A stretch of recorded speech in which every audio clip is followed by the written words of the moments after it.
This meeting is being recorded. Judith, can you mute yourself, please? Oh. Actually, everybody, I'm going to mute everybody. Yes, perfect. Okay, so good evening, everyone. Thank you again for joining us. This event, in case you've forgotten, marks our first anniversary of the Spirituality and the Arts Initiative. Our first event was March 16th, 2022. Since then, we have developed three kinds of talks: provocations, in which we raise some questions about art and spirituality, and we open the debate to the floor. Another type of event is when we invite expert academics to present their own research about art and spirituality. And the third type is usually led by artists and practitioners, where we explore the language or modalities of spirituality in artistic practices. So continuing our series of talks inspired by the four spiritual elements of fire, air, water, and earth, our guest speakers tonight is Alison Churchill, and she will talk about water as a spiritual medium, intended medium as both agent and artistic subject. Alison is a contemporary visual artist based in Sheffield, with a practice exploring the nature of water. She studied fine art at the Open College of the Arts. She's developing a collaborative drawing practice with local artists and is one of 5 visual artists based in 3 continents, engaged in an experiment exploring the creative process beyond the individual. She's a junior Rinzai Zen teacher and leads regular Zen brushwork sessions in Sheffield, which involve meditation, energy-raising exercises, and calligraphy using a large brush. Alison's mission statement is to bring a change in the culture of the arts, art world, and academic art world, to value artwork that comes from spiritual experience, images which come from the vast inner spaces which are real, to value artwork that comes from depth, premonition, contemplation, meditation, felt experience that is beyond the known. Her work explores the mystery, energy, and transformative power of water and its relationship to emergence and the creative life force. In her own words, after long contemplation of the reflections and patterns on the bodies of water in my local valley, mind and body dropped away and I fell in, metaphorically speaking. She experienced a direct communion and she received an imprint that she defines as a dancing yet authoritative energy requiring a response. There followed a 10-year journey of investigation through art and Zen calligraphy practice. So without further ado, I give you Alison Churchill. Hi, Alison. Thank you, Annalisa. I'd forgotten a lot of that. You keep reminding me. Okay, so we have to do some jiggery pokery where I share my screen, or do you? Because I'd like. Well, first of all, hello everybody, and thank you so much for joining me. And I hope to share I do hope to share my experience and with water. Basically, as Annalisa said, walking up the local valley and taking photographs and videos. So it's been a good opportunity for me to collate all these little clips and ask myself, what is the relationship with the art that was generated by these experiences? So I'd like to start by trying to, get the technology to work, then share the videos, and then talk about the artwork that came from it. I don't know what's the best thing to do, Annalisa. Do you want me to stop? So there's basically 3 parts, I think. There's sharing the videos and trying to convey some of the experience that's one. Then talking about the artwork and the relationship to those experiences and to water. And then to kind of draw out what does water signify me, and then what does water signify for everybody else? Yeah, first of all, I made you a co-host, so you should be able to share your screen for the presentation. Right, let's try. Share. So I click on share screen.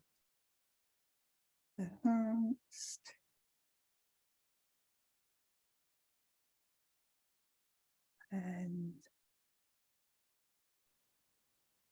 oh dear, it doesn't allow me to optimize for video clip.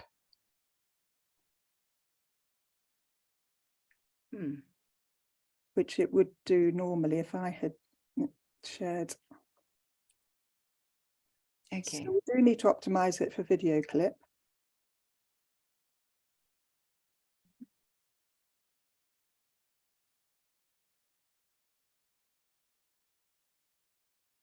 I wonder, I have got my video clips on the desktop, so it might be that I have to show it via the desktop, because this mysteriously isn't allowing me to click the box to optimize for video. And if we don't do that, then the videos will be very jumpy and won't convey anything at all. So shall I try that? Yeah. Okay. Okay. So let's go to video and share. Okay. So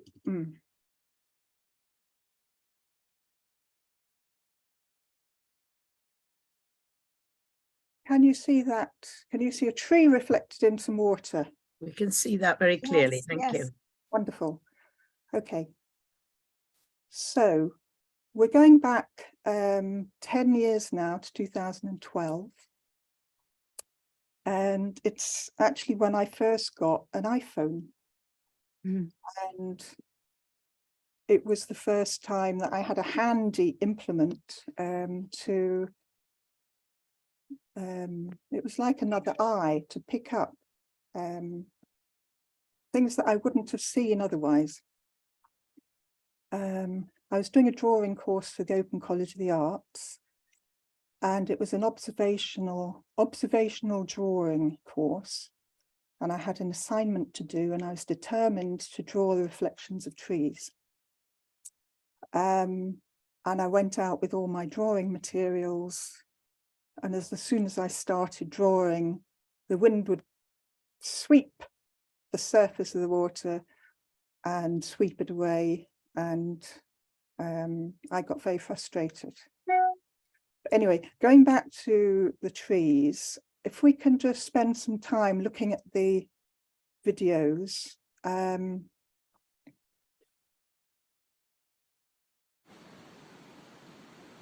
So I was drawn in to the water. I was drawing water, I was drawn into water. And trees had some special, they were compelling. They were more compelling as reflections as the real trees. Because they were mysterious, they were the depth of water. And they would dissolve, the reflections dissolve.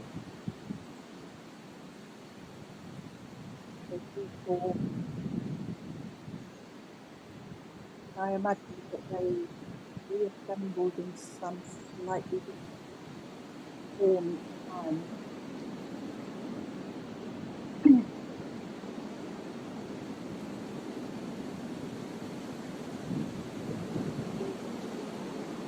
The camera was doing the looking, and I could only see afterwards what it had seen. I played video back. about the beautiful. Alison, Hello, yeah, we can hardly hear you. really? Yeah, so maybe you should turn down the volume of the video because you can hear the sound. Yeah, it was Oh, it's too much. Sorry. too much. Yeah, we couldn't hear your voice. Right. That's Okay. better. Did you hear anything? Right. I want to go back. So that was the first. Yeah, being compelled by the reflections of trees and just basically staring into the water. So now I want to show you something else that happened, which I probably may have lost. Hold on.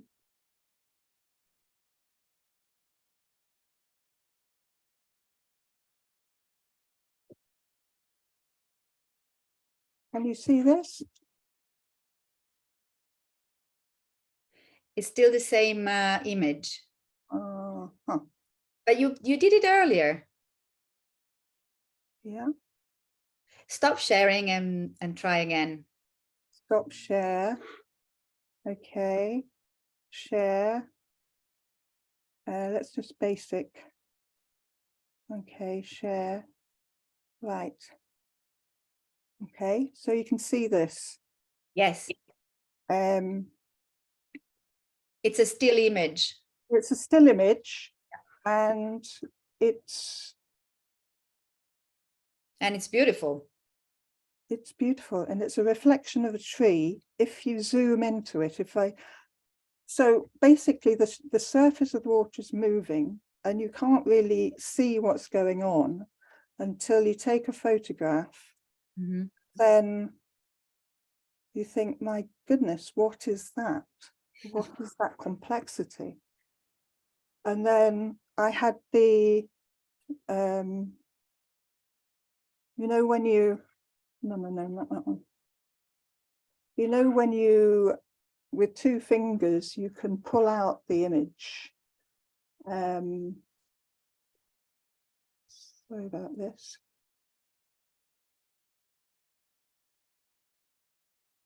Thing is, I've got something stuck in front of me, what I'm trying to,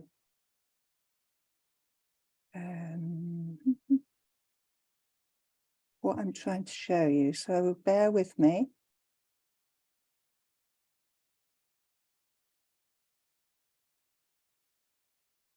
Okay, so when I clicked on this image here and on my phone, this just filled the whole screen. And it was it was worlds within worlds within worlds, and it seemed like it would never end. And something happened, and though it was as if there was a silent thunderclap.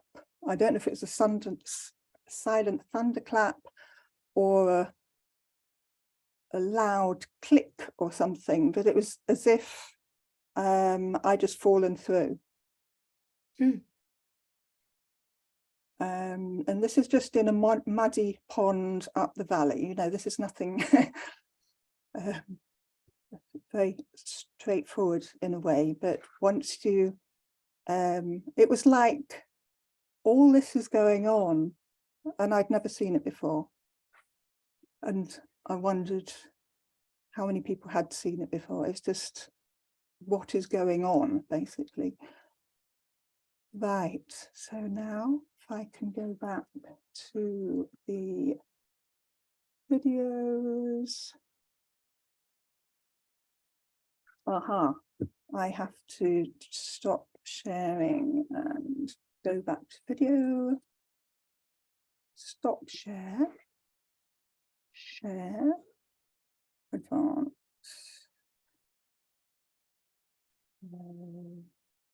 Share.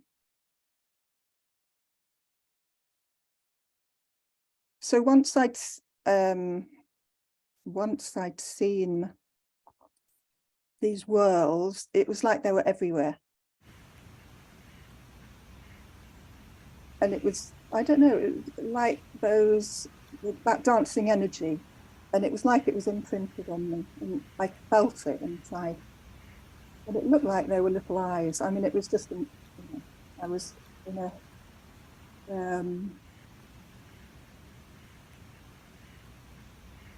you know, it's taken over by it, really.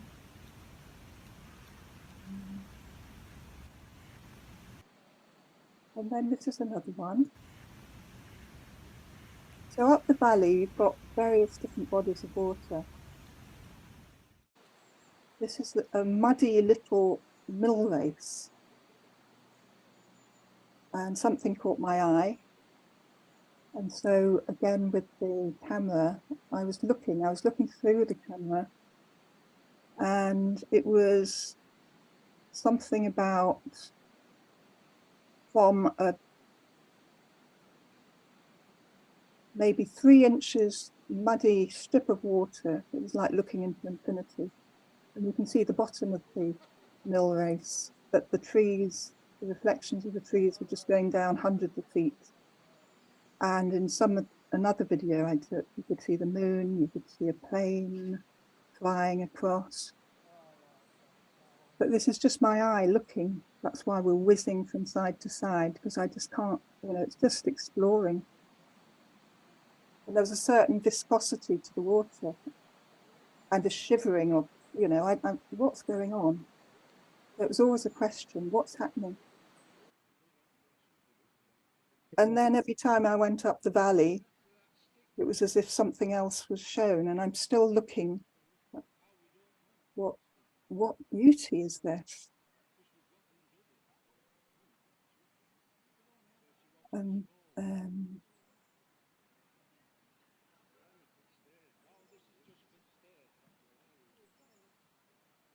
it was just that I would be required to wait.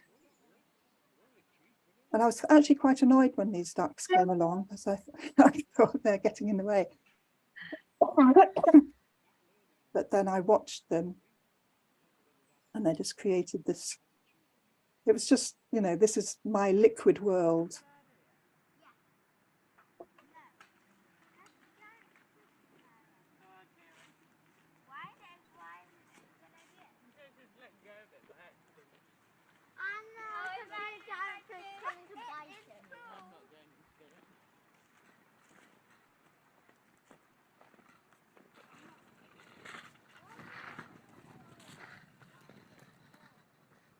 It was so strange. I was, yep, this is another one. And I'd be just watching in this, you know, in this beauty, and people would be just walking past, and voices around. And this one, sometimes, many of the times it was very peaceful, and then other times it would be quite exhilarating. So this was a windy day, and I was standing on the edge and just watching to see what would happen.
And it would just be, I would be totally caught up in it, and I was just as if it was like a dance, and I just was exhilarated and ecstatic, and it felt, I mean, I could even think the hand of God would kind of come across the water straight to me. It was just a total experience. Then other times it was back to being very gentle, and I would just be looking, not knowing quite what was going to happen.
And I'd come across quotes.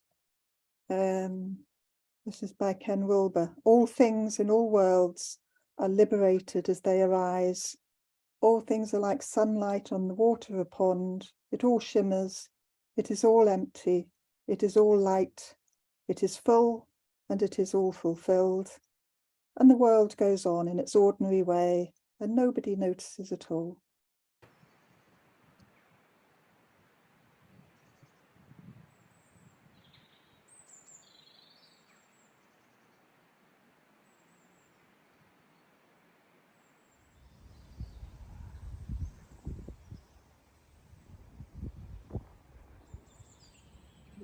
It's something, just the shimmering and the aliveness and the fullness and the mirror. And then I was seeing it it was just funny. Everywhere I'd look, I'd see, oh, there's the water and the trees. I'd never seen that before. But it was the iPhone again that, you know, I just pointed it and it showed me. It was if it showed me things that I had never seen before. So it's a delightful period of seeing. And at the end of this, I could no longer draw in an observational way. I just couldn't draw, you know, something as an object. It felt as if I had, you know, I could only draw from the inside. So I'm sorry that was a little bit clunky, but I'm going to come out of this and I can go back to my presentation. But I don't know if anybody wants to say anything. I hope that conveyed something of the experience. Yeah, I totally related. In fact, Alison and I met because we had similar subjects. And I think somebody introduced us, and I can't remember who it was, but we were both working with water, and I, similarly to Alison, I was working with the camera. So mine was a photographic project rather than painting. And the camera is a magic box. It can really separate things from reality. When you look into the camera, you cut everything out apart from what you're looking through. And then I used my zoom to go in and out of focus. And by doing that, I was actually trying to capture sunlight reflected on water rather than shadows of reflections of real things on water, which I did too, but not for that project. And the camera, by focusing and unfocusing, separated the light from the water. And the light seemed to be dancing on top of the water. So even though I didn't have a particular, I don't know, experience, like awakening experience or anything like that, but I definitely had this sense that I was recording pure energy. Mm-hmm. So I think perhaps what Alison was hinting towards the end is that she stopped seeing things as matter. She was starting to see them as energy, and therefore she couldn't. I'm interpreting your word, and I just think you suddenly switch from seeing matter to seeing energy, and so as an artist, perhaps you lose interest in the matter because it's rather still and rather familiar. And you see this new thing, which is energy, and it's flowy and it's changing all the time. And so you want to capture energy instead of matter. I don't know if that's. Yeah, I think that's exactly it, Annalisa. Although at the time, I really didn't know what was happening. I mean, yeah. Part of this talk is putting all this together and thinking, yeah, is it water? But really, is it energy?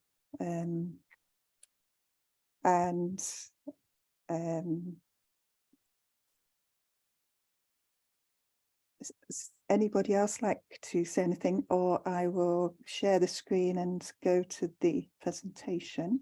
I wanted to say something. Is that all right, Annalisa? Yeah, of course. I'm fascinated really because you're artists and I'm a musician. And you expect to be able to capture something in a still, which we as musicians never can. So it's as if you've seen something that we deal with all the time. So we're only dealing in energy because we can't do a still. So what you've seen, I think, is what we experience most of the time, because that's the medium that we're working in. Whereas if you take something like drawing or, realistic drawing, it essentially has to make energy still. And so the miracle for you is that it's very difficult to capture a still, really, because the earth is constantly moving. Whereas for us, we can only do moving, we can't do still. So I think it's a reflection on the way in which arts work and how different media require a different view of the world, really. And I found that interesting to reflect on, because we can portray a river moving and reflections in it. What we can't do is capture a still of it. We haven't got that capacity. So thank you for showing me that. I would like to say something as well. Yeah, can I? Yeah, of course. Oh, okay. Well, thank you, Alison. It was wonderful, beautiful. And I just want to say that when I was doing my PhD, I wrote just about that, because there is a passage in because I was doing practice-based. So I had an art project, which was a dance film project alongside the theoretical work. But when I was doing the practice, I was just immersed in the practice. And I wrote about that. Something similar happened to me, is that I started to discover the landscape. I discovered the magic of the landscape through the camera. I actually stopped. There was about a period of about 3 years, I think, where I was just looking at the wall, the camera, because I felt that I'm getting into something that I can't see with my own eyes. Yeah. It was like, so there is a chapter about discovering the natural environment, and I was also focusing on water. And I have many sort of passages with water and light. So yeah, it is very much about reflection, and reflection have this immaterial quality to it. So it was very much about this dialogue between matter and spirit for me as well. So and later, well, I won't take more time, but later I was very interested for quite a long time with sunlight. And then I became interested in water and electrical light, the way, and that was also something that I've been working with for quite a long time. I think it's magical. I think the camera, this relationship, and there is also the relationship between the camera, the body, and everything else that happens. So it is about mediums as well, like June was just saying, and it would be very interesting now to see what you have done with it. Okay, I will show you what I've done with it. Yeah, well, let's go to the presentation, but I think it will reveal that, yeah, there was a great frustration because I didn't know what to do with it. Can I come in there first just to say that your presentation, Alison, just reminded me of my own sort of love of water. I'm completely drawn to the water, even though I'm afraid of it. I had a very bad accident as a child in the sea, so I'm afraid of getting it off the water, but I'm constantly drawn to it. And some of what you were showing reminded me of last year when I was on retreat. And the place I was on retreat in County Cork here in Ireland was alongside the river Blackwater. So I used to walk along the river every day. So there was that sense that the water was different every time you went along it. And there was at one point on that journey where you couldn't see the water, but it was the only point you could actually hear it. And I used to sit there for ages just listening to the water without being able to see it. And I think some of what you did reminded me of that. So thank you. Thank you, lovely. Okay, so let me think what we're doing now. Advanced. Portion of screen. Okay, cross fingers. Okay. Right, so I've got to close down some windows. Get rid of that. And hopefully that. Okay. I think you should be able to see, yes. So that's the what is a spiritual signifier, my first slide. So we've gone through some of these. We've gone through this set of videos. So now, yeah, what was my response? And so a lot of my response doesn't necessarily look like water, apart from these ones here. So I've continued to take videos of the water for 10 years, is going on more than that now. I'll probably never stop taking videos of the water, and it's always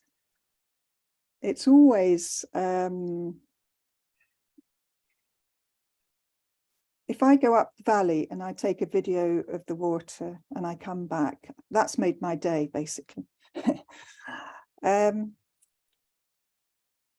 So, yeah, part of the question is, what have all these things got to do with water, including calligraphy, including these things here? And I think probably to come to the conclusion, it's what Annalise is saying, it's to do with energy. But I want to go back. I won't play these videos because I don't think you'll be able to see them, but going back to the this experience here, which was rather it wasn't as gentle as all the others. It was rather not frightening, but it was something quite authoritative, and it did require a response. And for some reason, I felt the need to project onto a big piece of paper the videos, you know, a video of the water patterns. And then I realized I'd have to do it at night because otherwise I wouldn't see it, wouldn't see the projection clearly. And I did it in the dark, and there was a massive energy. And at the end, it looked like this. And I looked at it and I thought, oh my goodness, you know, what is that? And again, it was almost slightly unnerving. There was this big eye looking back at me. And then I thought, well, there's no way I didn't have the skills. I hadn't been trained as an artist at this time. I didn't have the skills to convey it. The energy was there, but I was almost, a bit appalled by what I'd done. So there was a period of great frustration. How can I possibly convey that beauty? And then I decided I couldn't. How can you get it in a still, as June was saying? You can't. But I then tried, I then went from this desire to portray the energy of it, back to something very humble. So this is a 4-inch square of paper.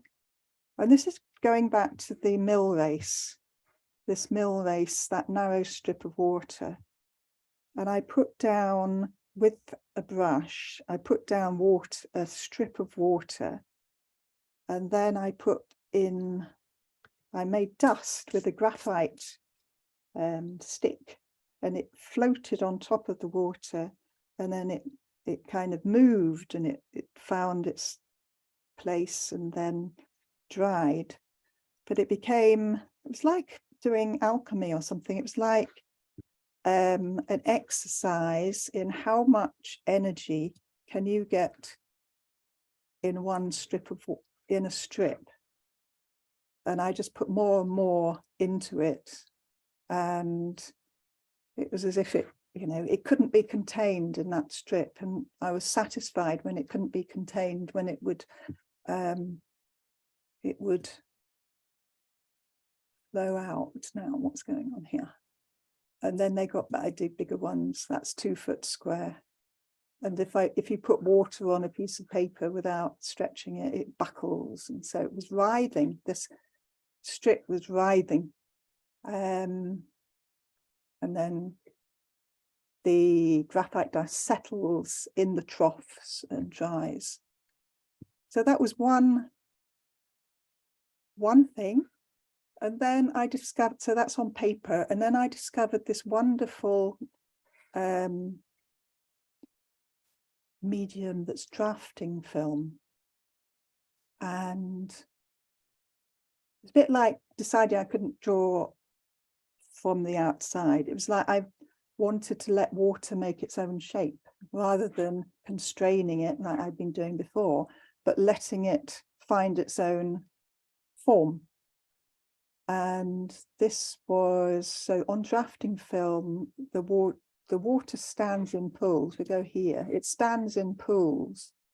And then if I put the dust on, the dust goes to the edge and drops and makes a line. And I made drops.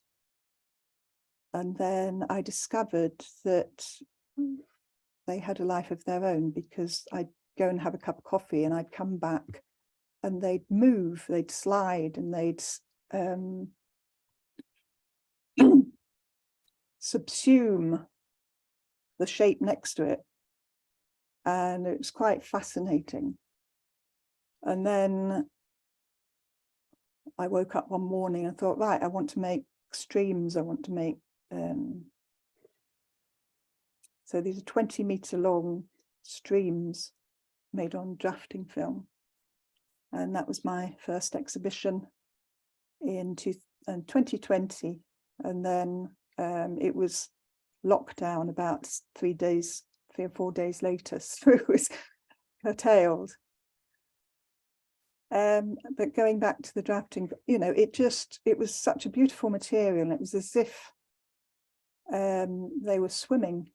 These marks were swimming, and they began to. So here it was. I was feeling I was looking, because I was working. I mean, I get lost when I talk about science, but there was quite a lot of science going on here with the hydrophobic surface and the pools of water and the dust falling on the surface and shooting out to the side because of the water tension, the meniscus, all these kind of things. I was kind of fascinated by the science bit, and I started drawing. I can't remember what that was now, but I was drawing electrons in the periodic table or something, or trying to. So that was just one line of thought that was looking through water to its actual, the subatomic world, and how would they, yeah, the chemistry behind the world of physics and chemistry and the kind of Dharma laws of the universe. And then it became more like, from physics and chemistry to biology, they seemed to, I could imagine that these had some kind of sentience and life, and they seemed to be swimming. And you know, I could get very fond of some of these little marks, like a living cell. And I felt compelled to draw some kind of their source code, you know, like their DNA or some kind of code inside, because they seem to want to move, communicate. And then at some point, yeah, I was very much into thinking about how it is that life comes from matter. And so water then began to have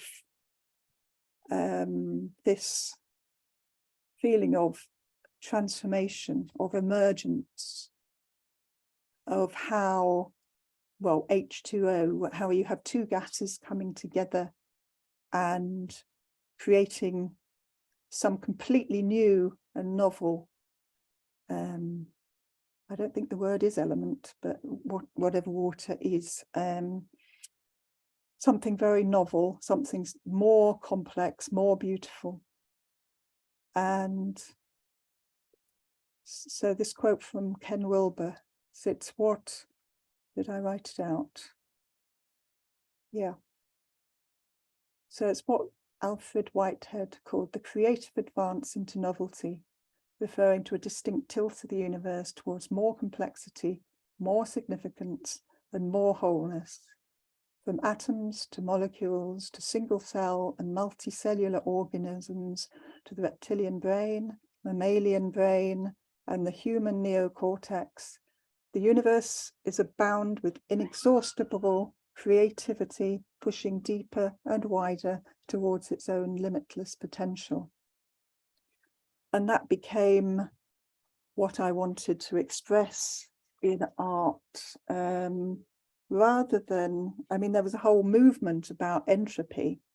Can't remember the name of the man now who, you know, there's so much art about entropy, about decay, about disintegration, about order to disorder, fragmentation, this kind of thing. But I was more excited about this tendency towards more cooperation, complexity, a higher level of wholeness.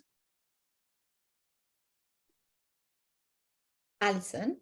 Hello? Yeah, can I ask you a question? Yeah.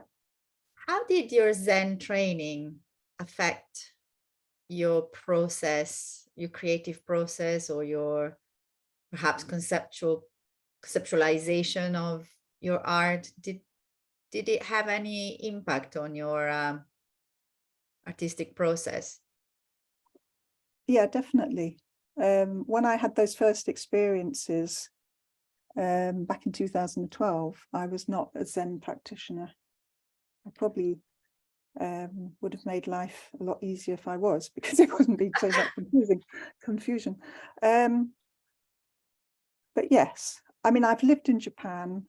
I've got a certain sensibility, I guess, and I have been studying Zen brushwork and, you know, Zen calligraphy, and that, yeah, we'll come to that in a very short moment, actually.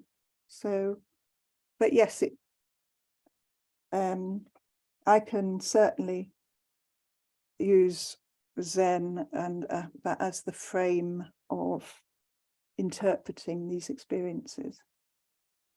Yeah. Rather than a Christian one, but, you know, there are different frames. So sometimes I was a bit, going back to this one, I was kind of pleased with the exhibition, but I found it didn't have the energy that I wanted. It had a bit of a droopy feel to it, a bit like hanging a washing up kind of feel to it. So I was quite annoyed. And then I found out during lockdown that this very not sinuous, very silky drafting film could stand up on its own. You know, it had the strength to stand up on its own if it was rolled according to its it comes in a roll, and it has a memory of that roll. And so I chopped up quite a lot of those streams and just felt, yeah, that expresses some of the energy. And it was as if the water had got up and it had come to say something. And I filled a whole room with these and projected onto them some of the water patterns, so that there was a movement to it. And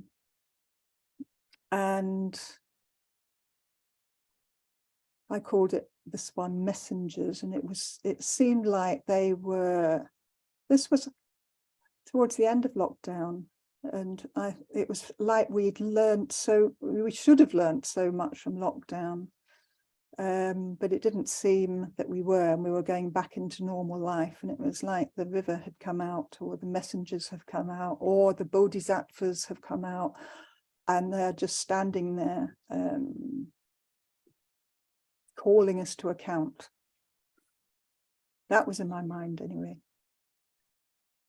And then, you know, the water, this was setting up for an exhibition. It was a collaboration with the artist who is in the next studio to mine, called Rowanna Wells, and we were doing a collaboration for Sheffield's University Festival of the Mind. And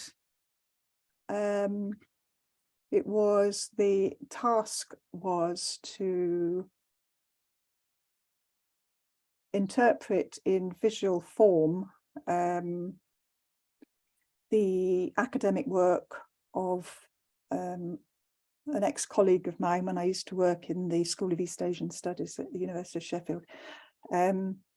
So he translates waka poetry, which is medieval Japanese poetry, and we chose the topic of the moon and water, and it was quite delightful to find that this is Rowanna's beautiful mark making and painting. She makes, in a very meditative process, she makes these marks, and she made this beautiful moon, and I project, and we thought, is it going to work? Is it going to be too much? But actually, each one augmented the other. And we had, I won't be able to play with the video, but the water patterns were moving, and it actually looked very much like the moon floating in water. Or was it the water on the moon? You know, it was one, in certain light the moon was more prominent, in certain light the water was more prominent, and it's yeah, the title of I should have remembered the poem, but the title of the poem is A Mirror It Does Seem, and there was something about the mirror-like the poet. It was the poet's state of mind, basically, the mirror, seeing the mirror, the enlightened moon in the water, and that being the reflection of his own mind. So Annalisa, yes, coming back to calligraphy. So I am involved, I do share, I wouldn't say I teach, I share the practice of calligraphy, Zen brushwork, and it's very much a process where we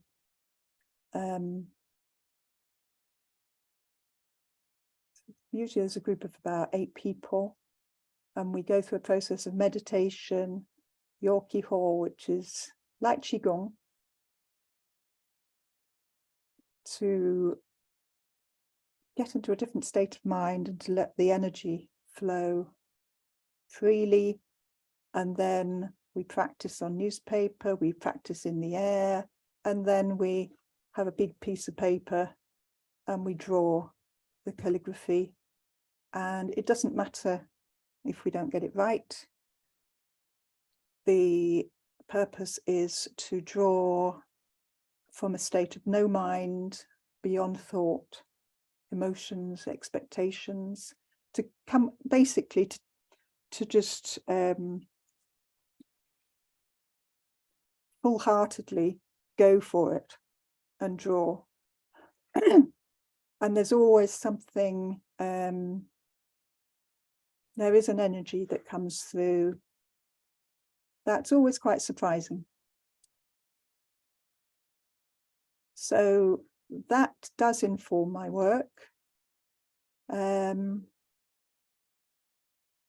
So this is, I make marks, and I'm doing a lot of that at the moment, and it's just, it's to do with water. These are very watery, literally. This is on paper. It's ink on, water ink on paper. They're my life forms. They've got these little communication lines going on. They're alive. There's some kind of play, dancing, and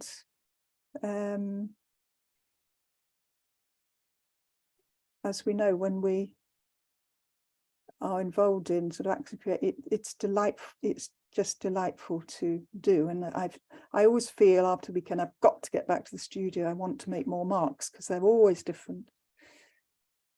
They've got their own autonomy somehow. Once you put one down, the next one wants to come into existence.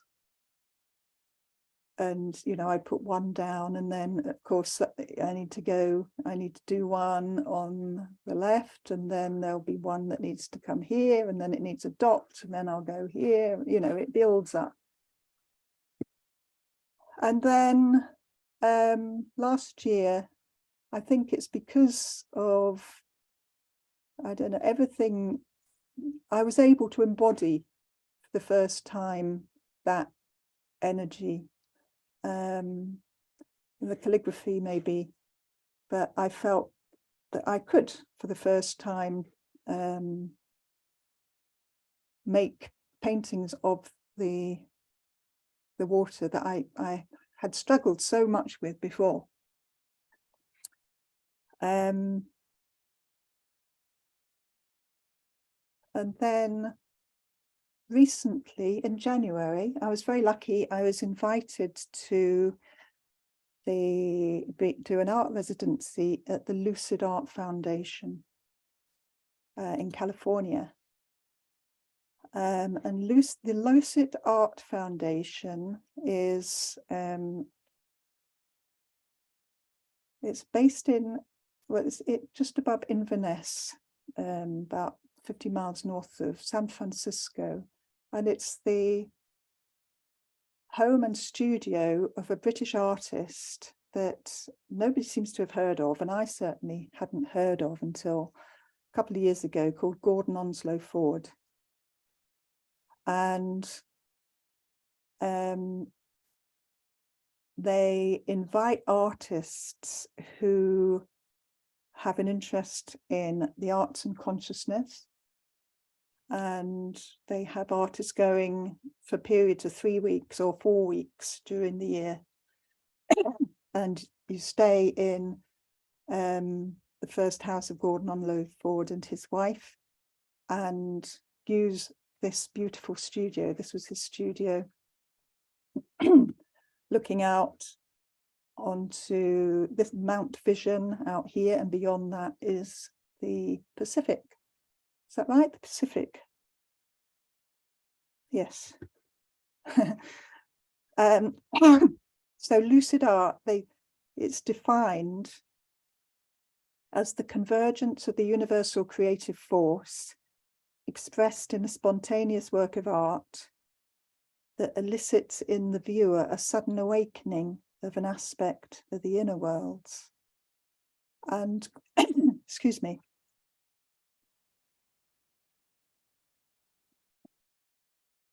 what is so wonderful about Gordon Onslow Ford was he was originally a surrealist, but he resigned from the surrealists.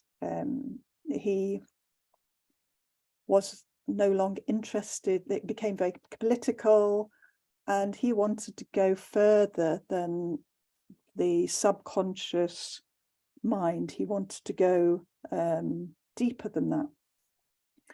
He wanted to go to the inner worlds prior to thought, prior to concepts. And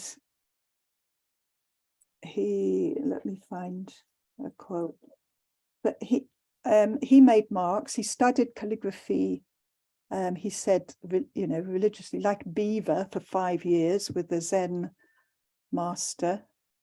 And he said it was the basis of all his artwork. And I did have a slide with an example of his artwork, but it's gone. But if, you know, I would recommend looking at the work of Gordon Onslow Ford. And he said that his paintings of the inner world express the good fortune of being alive, and they're full of aliveness and energy. And so I went to this place, and I thought, this is the perfect place. And I just wanted to, I filled the space. So I rolled out a huge piece of paper. I filled the space with calligraphies, the walls. I did a calligraphy every day and, you know, increased the energy within the space. And then I just made marks, and they were just very simple marks. But they are the kind of marks of life. They're the marks. It became a river. They became eddies. There were splashes, there were bubbles, and it was totally joyous. And I would just step, you know, I would step in it. And I wasn't very well while I was there. So instead of, you know, I thought I cannot take on this huge bit of paper with bold marks. So every day I just did a little bit more, and proceeded and came back to it. And they got freer and freer and lighter and lighter. And when I was there, I could see I knew there was a connection between the calligraphy and standing in this paper making marks. But it just became very clear.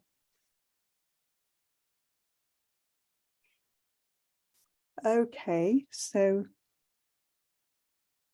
does anybody want to say anything? Because the next bit I will come on and say what does, just sort of summarize what water signifies to me. And then I'd love to hear what water signifies to you, everybody. Is that okay? Yeah, that's okay. Okay.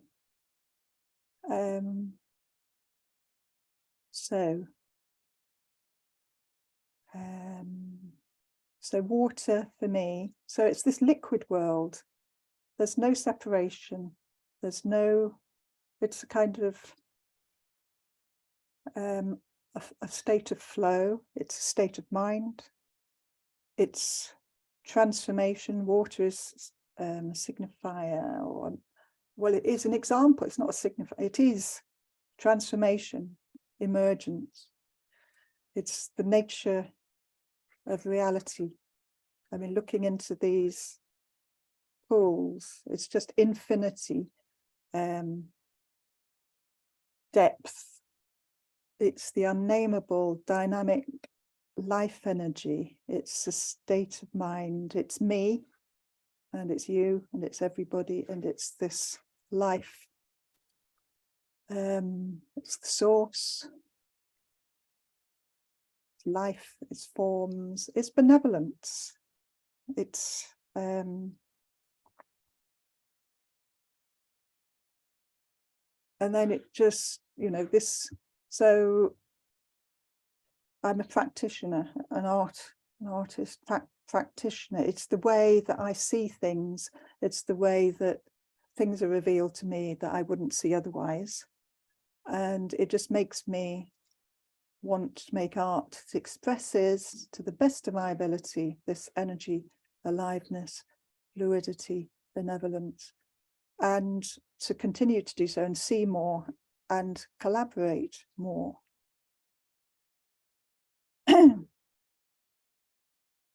We haven't really got time to talk about the collaborations, but that is part of it too. It's just opening up, opening up, opening up.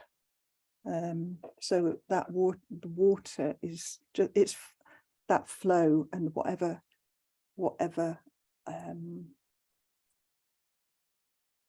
it generates the possibilities for more creativity. So thank you for listening, and I'd like to stop sharing now and come back and see what it means to you. Thank you, Alison.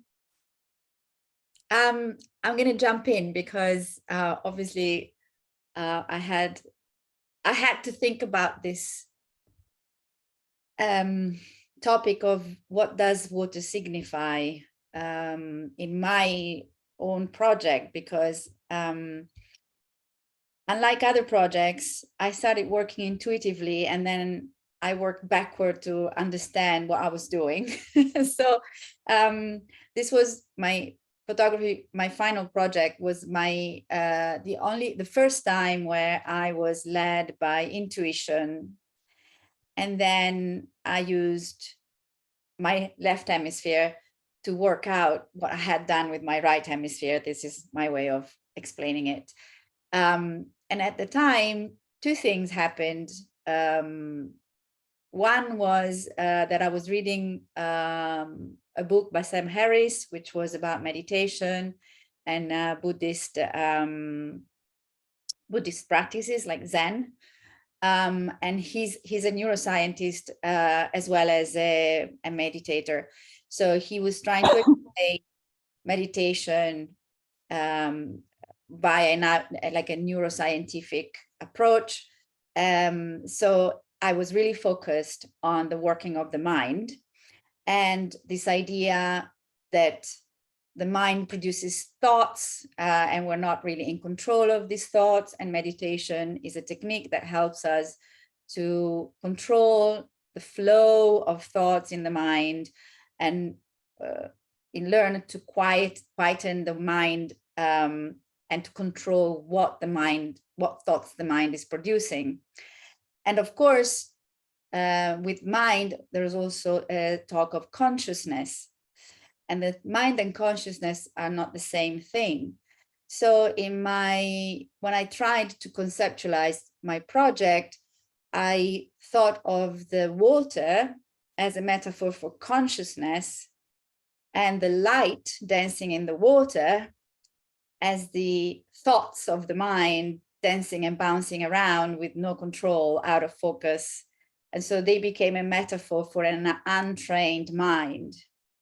And by focusing more and more on the actual river, that was my metaphor to illustrate a trained mind where the person is able to control the thoughts and see clearly and see things in focus rather than being overwhelmed by the flow of thoughts.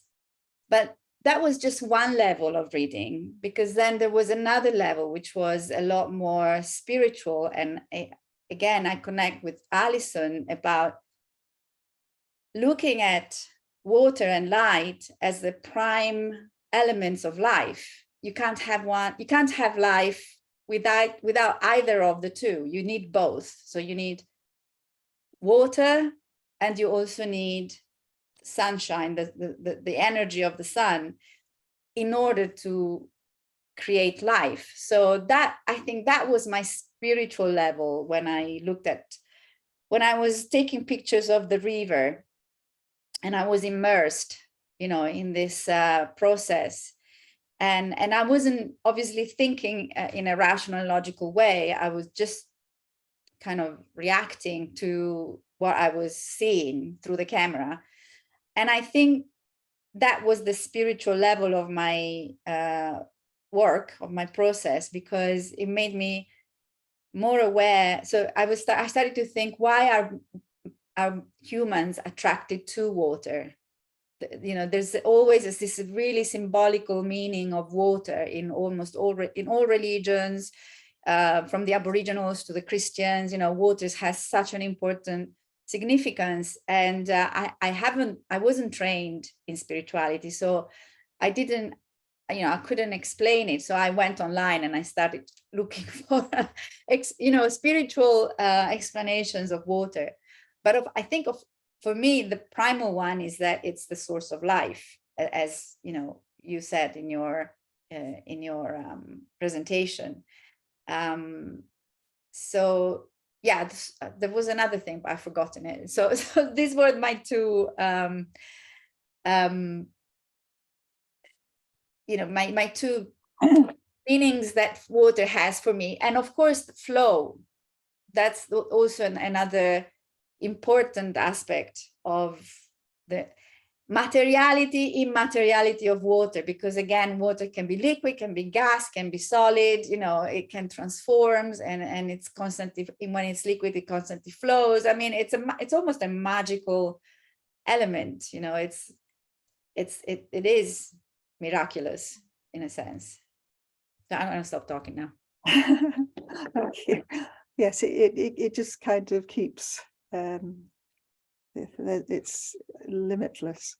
But there's also the kind of heart opening. There's the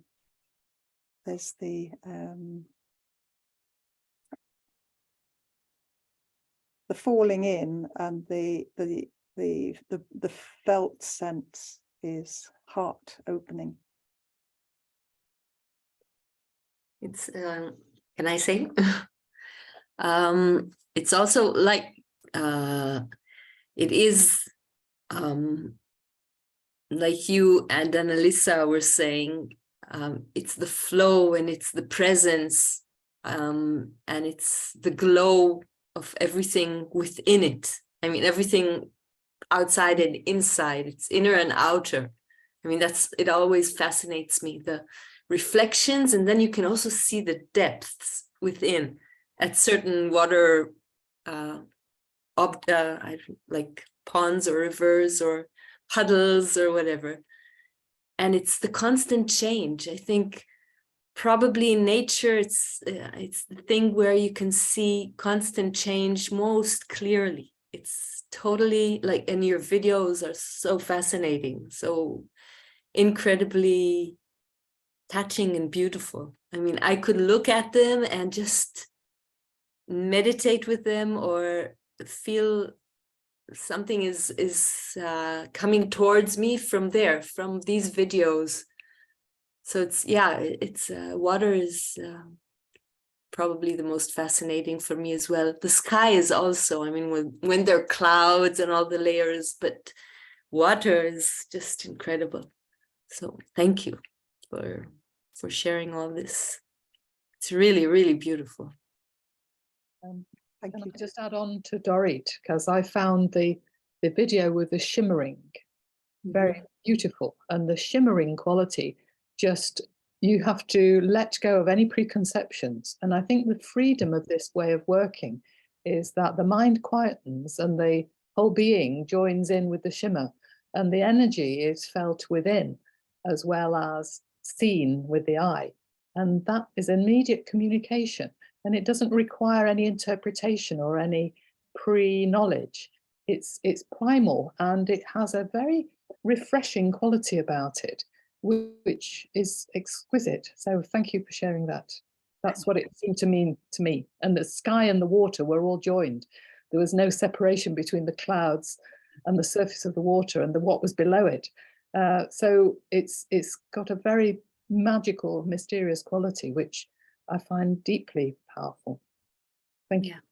Yeah, it's actually like a spiritual transmission through these bodies of water, and the reflections and the movement and the energy and life. It feels like a spiritual transmission when you look at it. It's just, you're there. Yeah, it's direct. There's no gap. Yeah. I mean, the transference of energy. I mean, yeah, I don't know what to say. You know, Judith, do you want to say something? I am. I've unmuted myself. Thank you. And I will lower my hand. Yes, I have lowered my hand. Hakuin Zenji's Song of Sazen starts, all beings by nature are Buddha, as ice by nature is water. Apart from water, there is no ice. Apart from beings, no Buddha.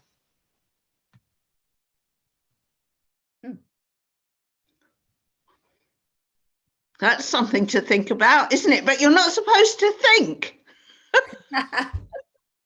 we can think. Oh dear. There's loads of clouds and what have you in Zen. Sorry, when Dorothea was talking about it, I had to go and put the cat out, so I didn't know how many of the different forms of water we've been treated to in a spiritual sense. Well, we could talk about ice, vapor, there's all sorts of forms. But yeah, that's that Hakon Song of Zenji, Zazen. Thank you for bringing that in. It's my pleasure, and you were very sort of offhand about the time that you'd spent in Japan, but it's clearly informed your work quite strongly. Right. Yeah, I lived there between 1980 and 1987. But I didn't study. I was just teaching English, and I was married. It was only, it's funny, my first, well, get too personal. My first husband was Japanese, who couldn't wait to get to the West, and my my current husband is English, but he's a Zen master. He yeah, totally, he has spent time in Japan in temples. And I used to work at the School of East Asian Studies and travel to Japan several times a year. And I started, became a Zen practitioner, 2014. And I'm studying with a Zen master. Barbara Jikai, are you there? She may be on at the moment. I'm sure we've seen that teacher at some of the other scientific and medical sessions, Zoom sessions that I've been to. She seems very good. Yeah. I'm afraid I have to. Hello. I have nothing to add, because you guys and girls are explaining it so beautifully that there is no need for me to add anything. And I'm very grateful, Alison Kaishin, that you explained it so well. I get much better idea now. Thank you. Thank you. That's what your parents. Yeah.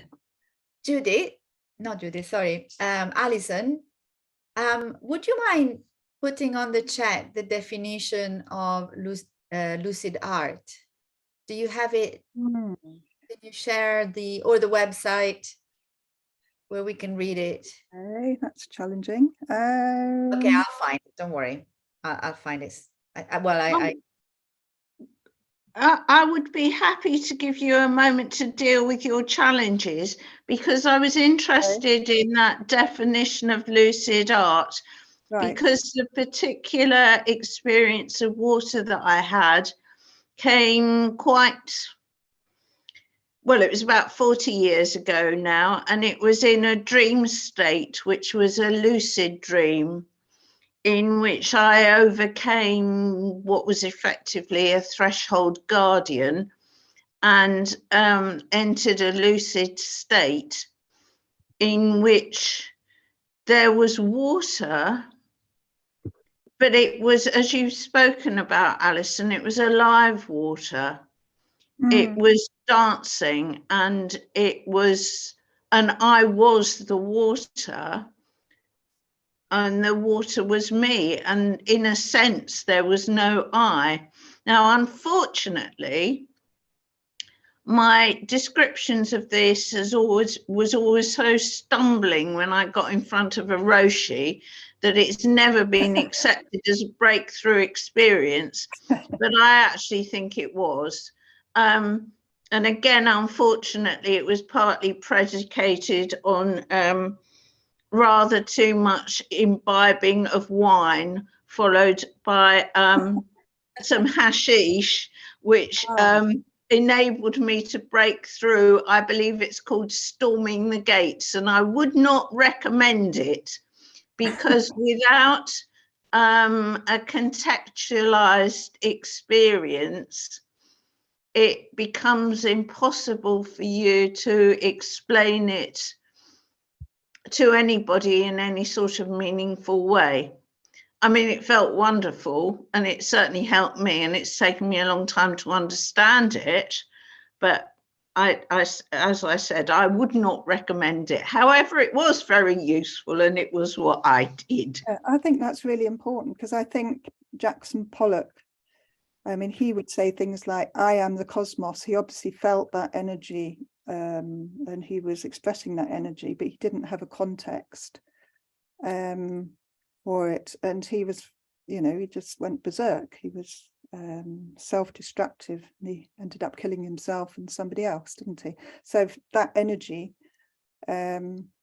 which is another reason why I like Gordon Onslow Ford, because he said that a lot of, you know, the abstract expressionists were experiencing this kind of energy, but they had no framework to place it within, and they were, you know, it became their expression of, their ego got tied up with it. And he said, you know, he was, because of his study of Buddhism and Hinduism and the calligraphy training and practice that he did, that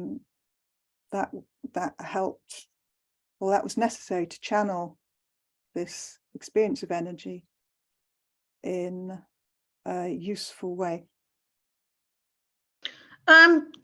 We took that, when you said he, you were talking Gordon Onslow Ford rather than Jackson Pollock. Unfortunately, Jackson Pollock drank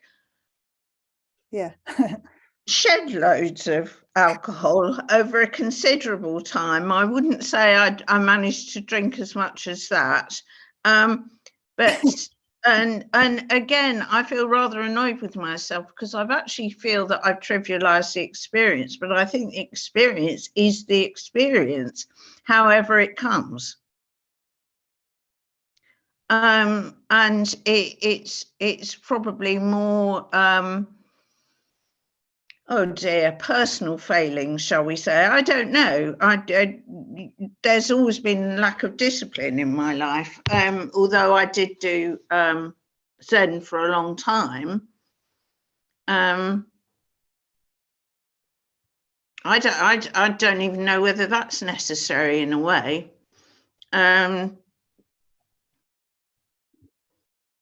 All that sitting and sitting and sitting. It's great if you really know if you can be focused and really do it. I'm so sorry, everybody. I hadn't even turned my camera on. You can see me now in my full glory. Hello. Catherine has been patient with her hand up for a while. Can we move to Catherine? I am more than happy to give way to Katrina. Thank you for saving me from my... Well, I don't know if I'm saving you or what, but I am asking a question, and that is, do you find it interesting that we are wanting to put words with these experiences? I'm a speech and language therapist. That's my training, but I really identify with the creative art, the process that we're identifying here, and I think that there is something that in what you've been saying, Alison, that you've been searching for a way to communicate this process in words, and then from my own perspective as a Christian, I think about God as the Word, but God providing the water of life, and both. So it's not either or, it's both and in all of this. So the cosmic God, the God who is in everything, and with everything and around everything. And then I'm intrigued by your focus on reflection. And I think somebody else mentioned this transfer of spirit. So the reflection, in a sense, is that we receive the spirit that's already within, because Creator God is within, around, through, Christ in all. So yes, I think we wouldn't want to confine it to one religion. But do you want to say anything, Alison, about this wanting to connect the word with the process and the flow? Very hard to put it into words, isn't it? It is very hard to put it into words, and I was, yeah, there's a great frustration, and I prefer not to put it into words. But there's some kind of requirement to say something. And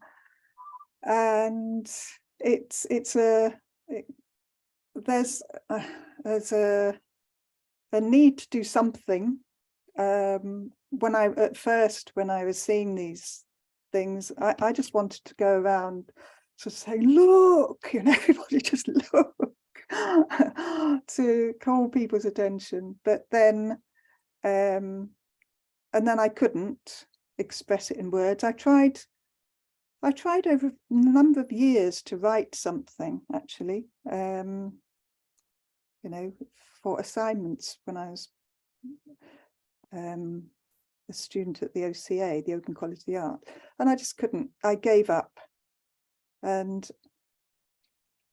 yeah, I gave up. I couldn't express it, or it was, by the time I had expressed it, it was so dead. I'd lost the will to live, basically.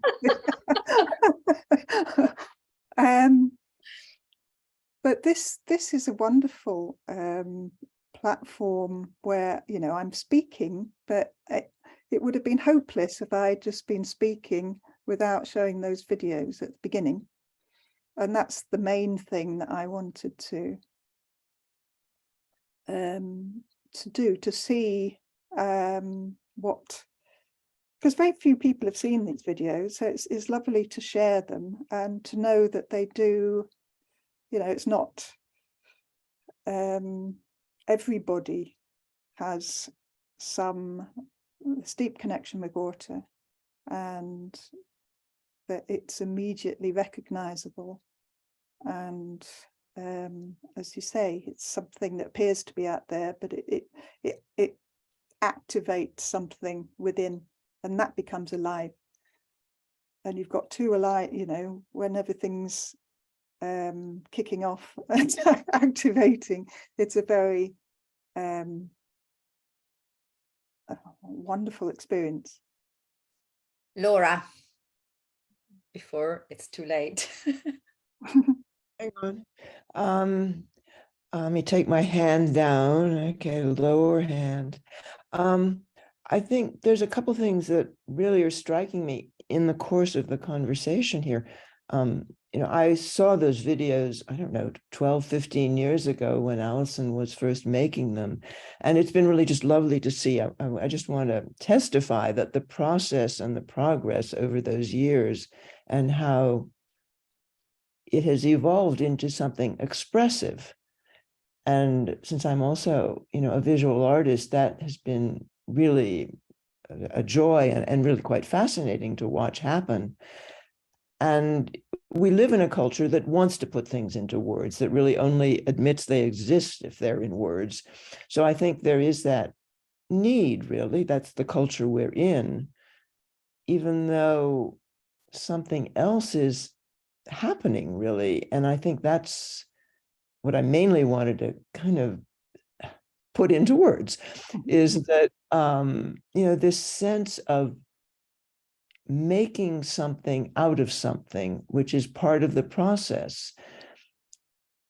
It's, it's the seeing and the manifesting of the seeing in a human way by making images, and that you never get it right, but just that activity, I think, represents another representation of non-separation and flow, however one wants to define them. And one can't define them, but one can live them.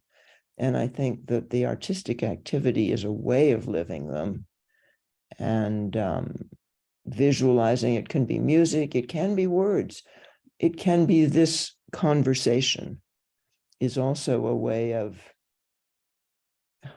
paying tribute, of activating, of it being what it is. And it's really just a joy to participate with you all. Thank you. Judith, your image is gone again. And my image has come back. Yes, hello. Yeah, two things. Now, I was just going to ask what happened to Clifford White. He hasn't come back. Do you remember the guy that said that he'd do the... He probably couldn't make this. Oh, okay, but it relates in a sense to what I was going to ask or say next, which was, Alison, I looked on your website and there seemed to be, as well as the moon exercise, which you did with your colleague, and I think there was a calligraphy one there, there seemed to be some other collaborative works that you were doing. Is that right? And I was wondering how that worked. And I was wondering how maybe this group, who seem to be multi-talented and all on the same page and wonderful, wonderful, might possibly feed into that, including me.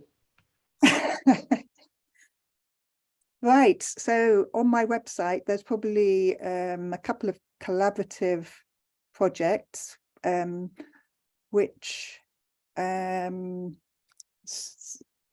probably will have seen one with an artist called Norman Anderson, who has a mystery language. It's kind of a script, and he had a stroke, and he recovered from the stroke, and he found he could speak this other language. It's a bit like speaking in tongues, and it's got images, it's like a script. And I've been collaborating with him. I don't know if Rafa's on this call, but with a guy called Raphael, we are going to be doing a project we've already started about writing about, Rafa's writing about the mystery language, and I will be working with Norman on mark making and calligraphy, and that's one project.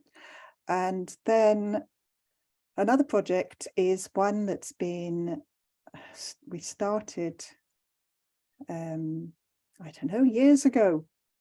2007 or 2009, somewhere way back. 2009, yeah. So Laura has been part of that for that amount of time, and others. So it started off with a group in 3 people, Danielle and Judy in America, and Dorit, who spoke earlier, in Israel.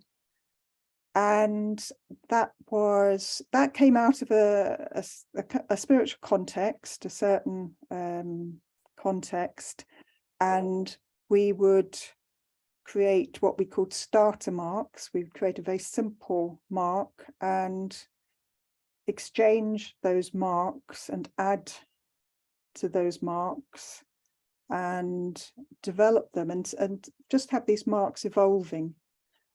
So could I just ask, Alison, was that done physically? In other words, did you get a piece of paper with a mark on, or was it digital?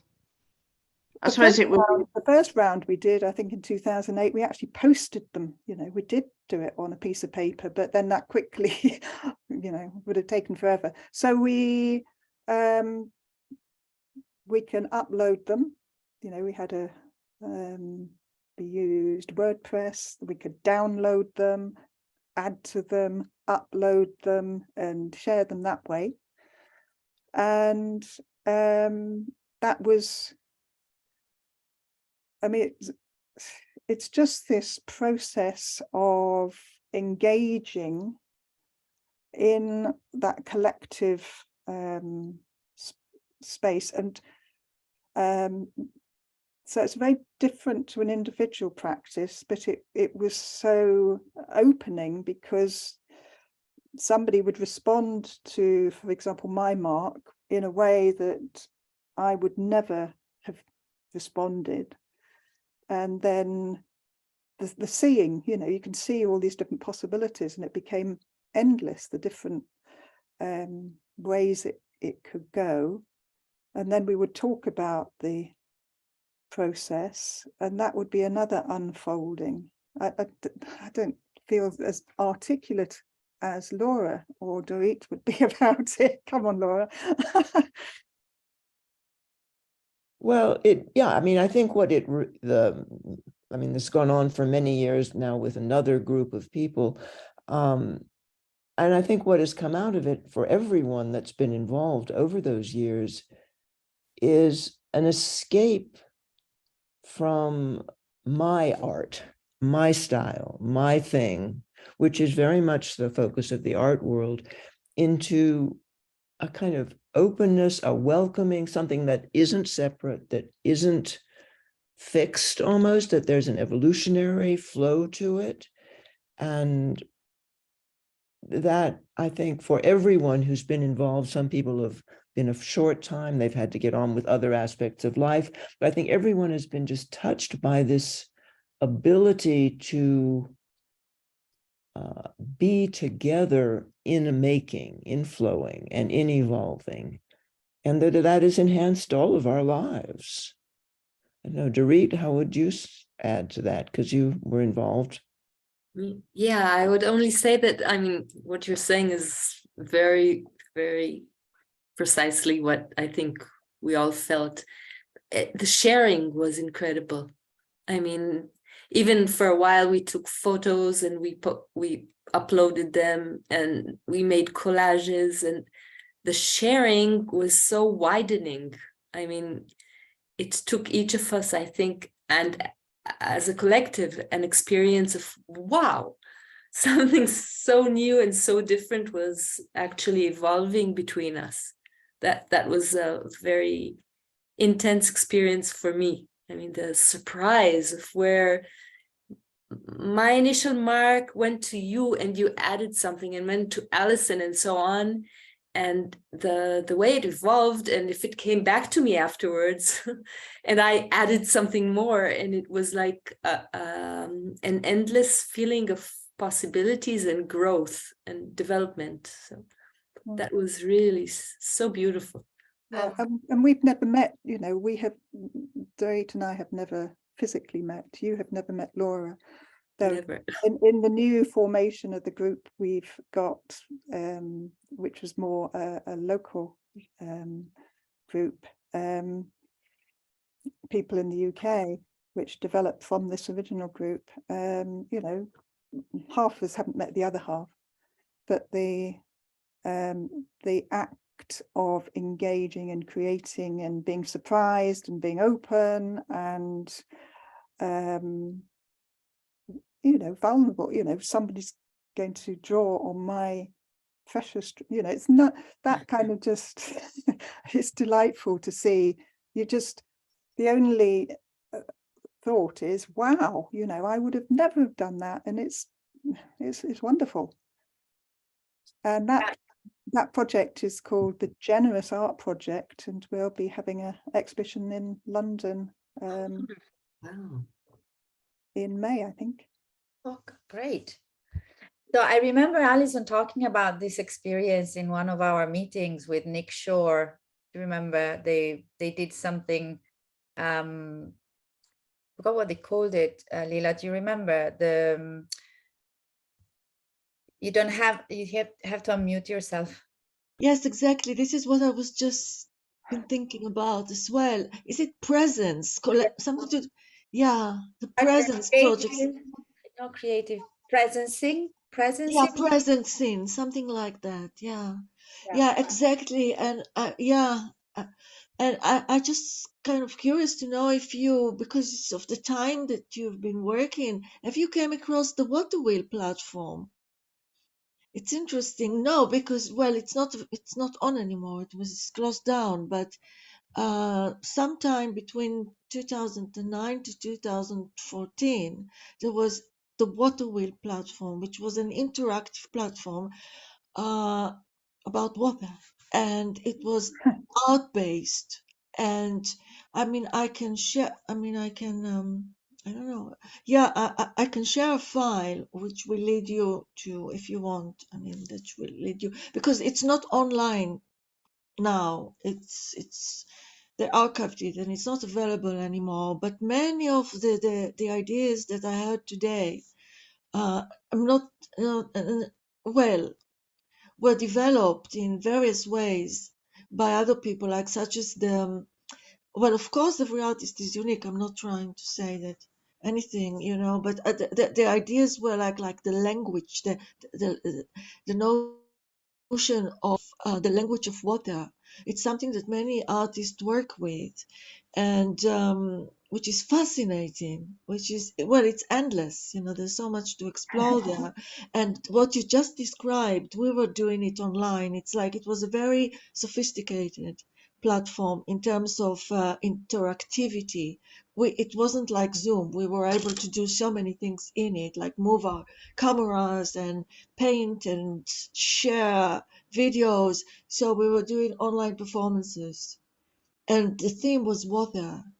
So and there were many conferences bringing people from all over the world, and with an environmental agenda and Yeah. ecological agenda as well. It was very, very special. And exactly what you just been saying about this notion of sharing. And when we were working online as artists, I mean, to be honest, all of us, maybe one person didn't feel that way, but because I remember, but most of us felt as if we were losing our egos, and we were just doing our thing together, and that was very, very special. And we were creating together, and I didn't feel I didn't feel as if somebody is sort of interfering with my great ideas. I mean, I know I didn't. I mean, it was more like a flow, and it was like we were creating together. So but what I'm trying to say, there is something about water that is doing it to us. Lila, may I ask you, were there like an even number of men and women, or was it all mostly women, mostly men? No, there were lots of men and women, and it was huge in terms of numbers. No, not at all. And there were quite well-known artists as well coming to the conferences, and academics and activist groups, and even children. There were special events for children. So it was non-hierarchical in that way, but everybody got their place. You know, it was like it was, yeah, it was based in Australia. I And was yeah. sorry. No, I No, was asking because when we talk about ego, usually men have these huge egos, and of course we're all women now, so without offending anybody. well, I'm not just sure when it comes to. I mean, I think, well, because one thing that I think Alison and I discussed months yeah. ago was how women use water in their art, and how men use water in their art. And of course, I don't want to oversimplify, but just looking because of my project, and because I'm also attracted by watery kind of features, I have a series of artists in my folder that either use water or they represent water. And what I noticed, but maybe it's just a coincidence, was that women's water tended to be quite still, while men's water tended to be either waves, or like the sea being rough, or waterfalls. So lots of energy. So water, but also almost overwhelming source of energy and power, while for women tended to be more still, more nurturing, more like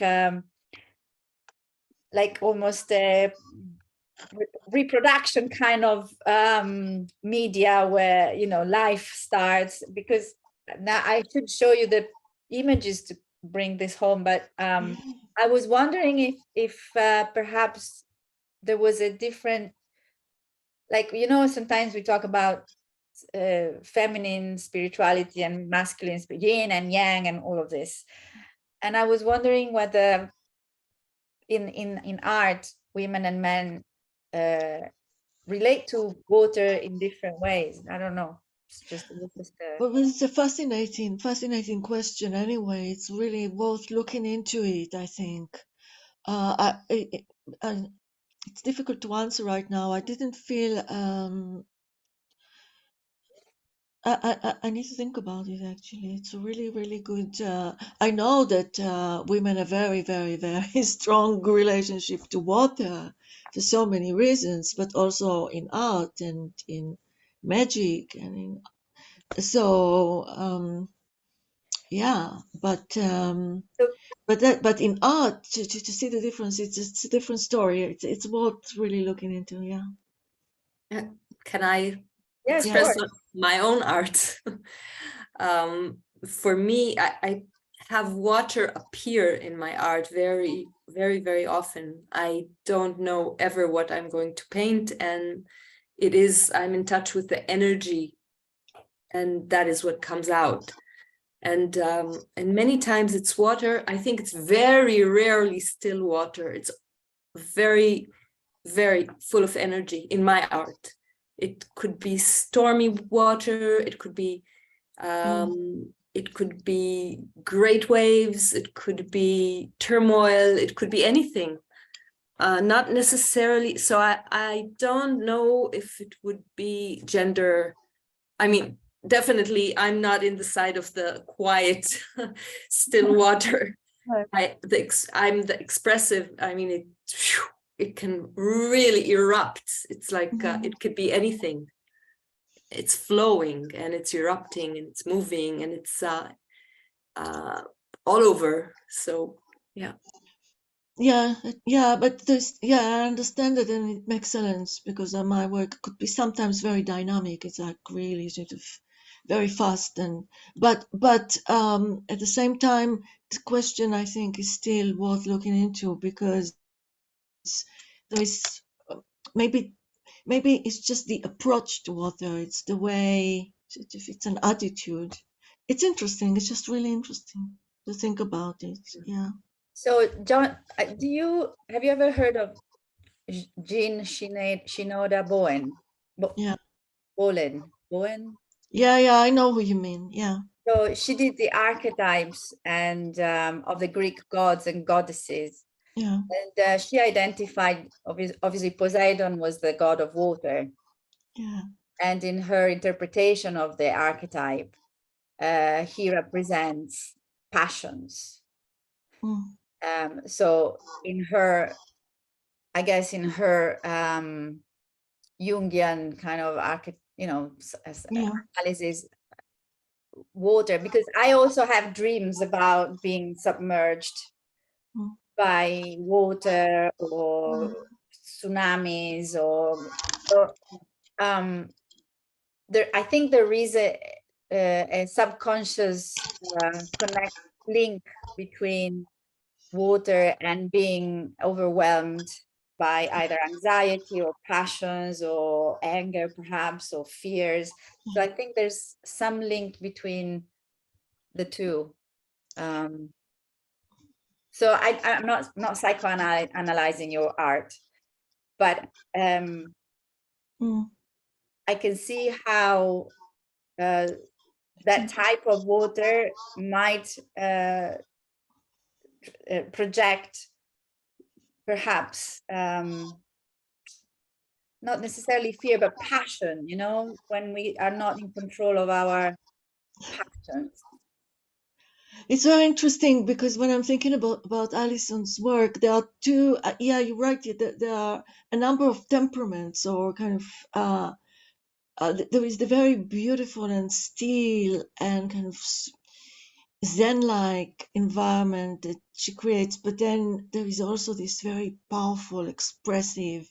I don't think it's not so. I don't know if it's fear or it's the unknown or these kind of creatures that come out of the water. So you've got these two qualities in your work, which is also very beautiful because it's not just, yeah. What water is a force. I think if I have to think about it, it's the force of water, and there's the stillness of water, but it's all there. I mean, everything's there. Yeah. Yeah. Also depth and surface and reflection of the air above. I mean, that so much can be contained with movement and stillness. I mean, I think that's, for me, the attraction, and it's kind of a model for art making, I guess, or creativity, because that, in a way, there's some sort of parallel metaphorically between creative, collaborative, interactive, the universe, and the piece of paper in front of you, or the musical notes. I think it would be also with kind of, it's so inclusive. There's yeah, using water as a metaphor for everything seems to work very well. There's so much. Sorry. No, Sorry. no, I talked enough. You can talk. No, well, I was just going to add in there that, you know, water as a means of healing. You know, where I live, we here in Ireland, we go to holy wells quite a lot for healing. You know, when somebody is ill, and so therefore, you know, one of the things when I think of water, I always think of it as a force for healing. Yeah. We haven't thought about that actually. Yeah. Point. Yeah. Because also baptism is a form of rebirth and healing of the sins, and so yeah, or washing away, you know. Yeah, purification. Purification. Yeah. How could we miss that?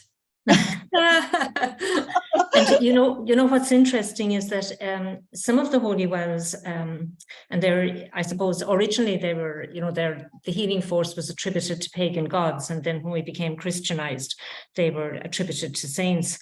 But people with mental health problems visiting these wells began to feel better, and what they found in some of them was that they contained a substance called lithium, which actually helps with bipolar depression.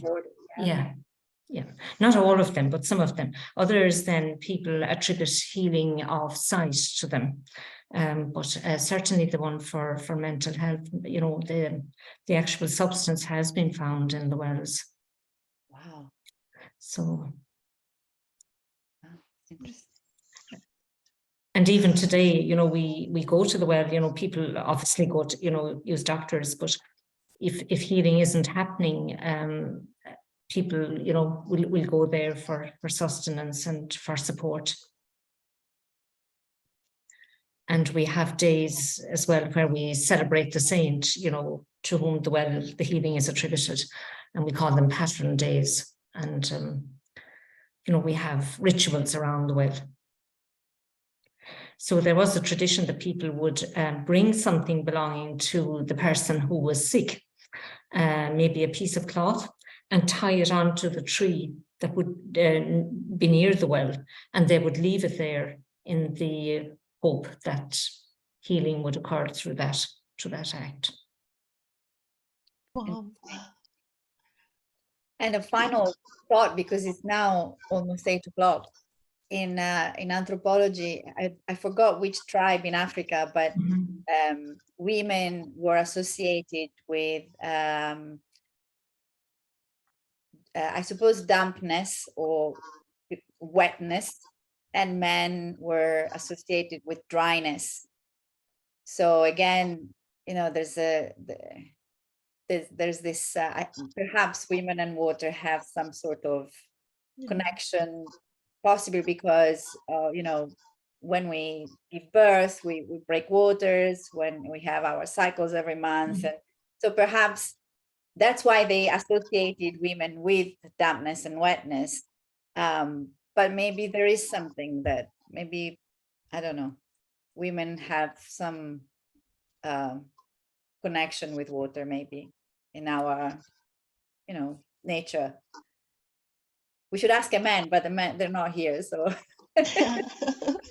God. Is associated. I Dependent on water. Go, Kate. Oh, sorry, Laura. The one thing that just came to mind there is that the nature of this whole universe is universal. It is universal. It's not gender-based, and it's full of love, which is water itself.